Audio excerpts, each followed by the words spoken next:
So let's be honest here, most guys don't consider I was gonna say people, but it's really guys that don't consider their mental health of any real importance. It's something that we see middle school girls struggle with when their crush doesn't like them, or high school girls that don't get enough likes on their thirst traps.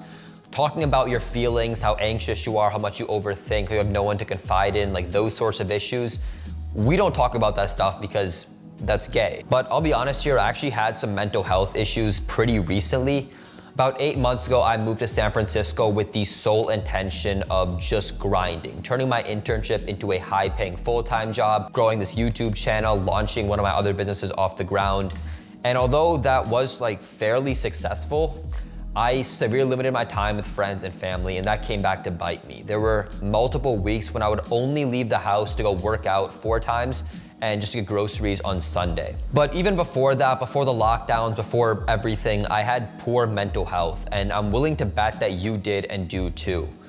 You can't honestly tell me you don't feel sad, anxious, overwhelmed, you overthink multiple times a day, and you use something to sedate those feelings, whether that's TV, pornography, video games, etc.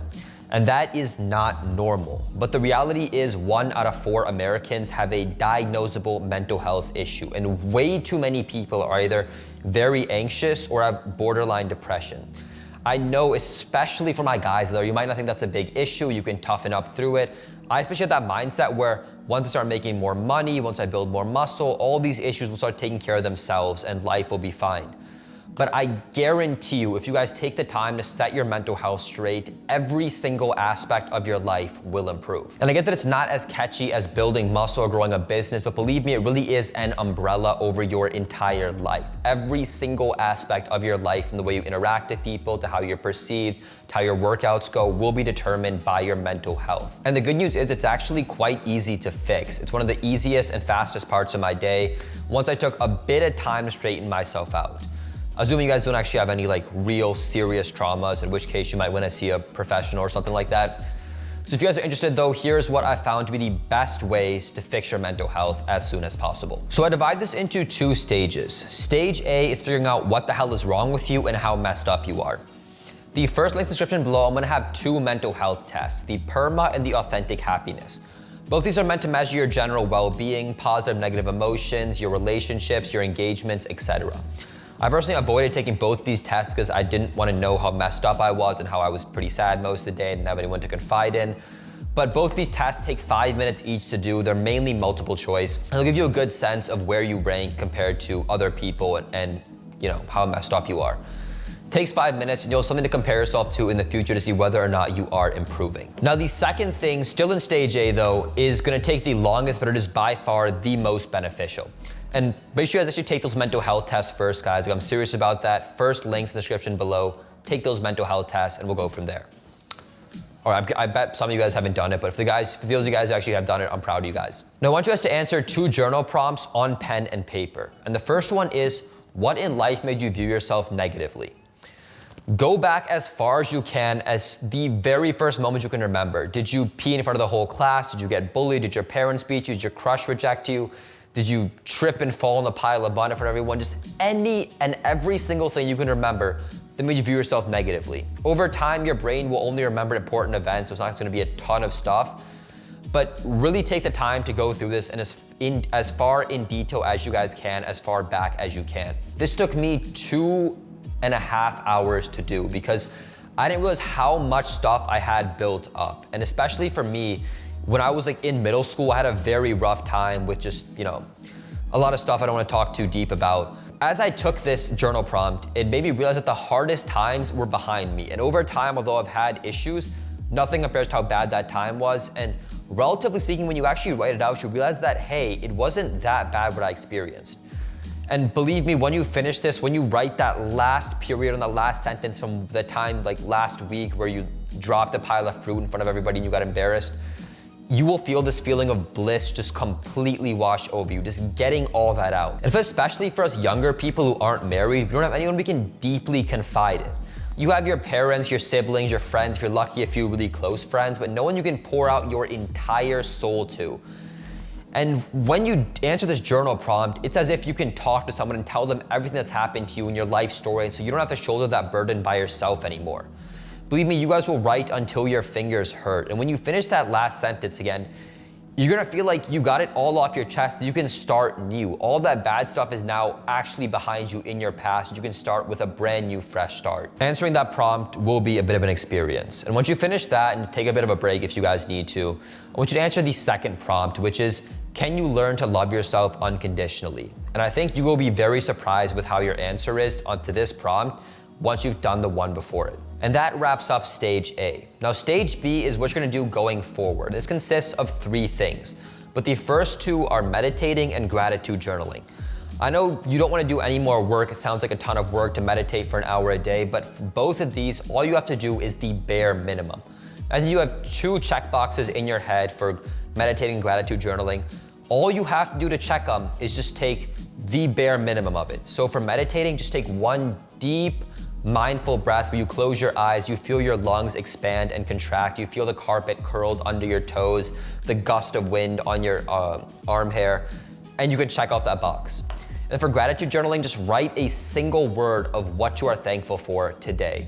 You could write about friends and family, but I think it's better to write about the things around you. So for me, it's getting a bit hot in Texas, so I would think AC. But make sure you guys actually write this down on pen and paper. All you have to do is just the bare minimum to check these off your list. Don't worry about building up to 45 minutes of meditating. Stick with the bare minimum and make it a habit. Over time, you will find that sweet spot of where you get the most benefit without sacrificing too much of your day. For me, that's 10 minutes of meditating every single morning and doing about a paragraph of gratitude journaling before I go to bed at night. Now, if you guys want to take multiple mindful breaths or do a meditation app or, gratitude journal for like a whole book, that's fine. But all you need to do to check off those mental check boxes is just the bare minimum of 1 breath and 1 word. And the last thing you want to do here is set goals for yourself. But there's 3 key things here. And the first one is to make sure you have almost complete control over the outcome. So I would not set a goal of gaining 10 pounds of muscle a year because I might not have the androgen receptors, the testosterone in my body. But I would set the goal of going to the gym 4 times a week and getting X amount of sleep a night. I would not set a goal of getting a raise this year because I cannot control what my boss thinks, but I can make sure that I'm staying focused at work and I show up there on time. Obviously I have a YouTube channel. I would not set a goal of gaining X amount of subscribers because I don't know what the algorithm's gonna do. But I can set the goal of making sure I post 3 or 4 videos a month. I should set that as a solid number, 4 videos a month. The second thing here is to make sure your goals are reasonable. There's this big misconception people have of, oh, shoot for the sun, you'll land in the stars, or shoot for the sky. You know what kind of crap I mean, to shoot for the moon or whatever. But the problem with that is when you consistently set goals that are so high for you and you fail, which is a big mistake I've made in the past, you feel much, much worse about yourself. Set goals that are reasonable. They should be about 25% higher than what you're capable of doing right now. So if I wake up, on time only 3 out of 7 days a week on average, just set that goal to 4 days. Once you can cross that goal off, then set another goal that's slightly higher. Believe me, I cannot stress this enough, when you consistently fail every single goal you have set, even if you've made big improvements, you're gonna feel like complete crap. So make sure your goals are in that reasonable range where they're still challenging, but they're doable. And the last thing here is to make sure you can easily see your goals every single day. Believe me, when you actually write out your goals, it is incredibly scary seeing them because you're reminded every time when you fail or that you're not there yet. I used to write my goals in a journal and then never open that journal, keep it in either the closet or a shelf, or I would write them in my notes app and make sure that note would be at the very bottom or delete it over time. It is not the best feeling in the world to be reminded of what your goals are, but it is a necessary evil because it'll push you to improve. So make sure they're somewhere easily visible you can see every single day. For me now, I use sticky notes in front of my bathroom mirror. And that is everything. Take the 2 mental health tests and retake them again in a few weeks. Answer the 2 journaling prompts, meditate and gratitude journaling daily, and set goals for yourself consistently. I know this might not sound like a ton of stuff. You're thinking, how is it gonna fix my big issues and I'm overweight and I can't look at people in the eyes, but believe me, this is the fundamental building blocks for everything else. Once you set this mental health stuff right, going to the gym becomes easy. Fixing your diet becomes easy. Talking to people and having good conversations becomes so much easier. People will notice when your mental health will improve, just as much as they notice you're getting a bit of muscle in the gym. And it's a great feeling to know that your your best on the inside as you are on the outside every single day, as cheesy as that may sound. So all that being said, I wish you guys the best of luck on improving your mental health. And I appreciate you guys are actually watching this video, because I know this will not do as well as my other videos because most people don't care about their mental health. But if you guys are here, you made it to the end, that shows you guys do care, you want to improve yourself. And if you take the time to do these things, the sky won't even be the limit for you guys. Like, you have no idea how far you can go once you set yourself straight. So thank you guys so much for watching. If you have any questions for me, or you have any tips you want to drop, all that good stuff, let it happen in the comment section below, and I'll see you guys next week.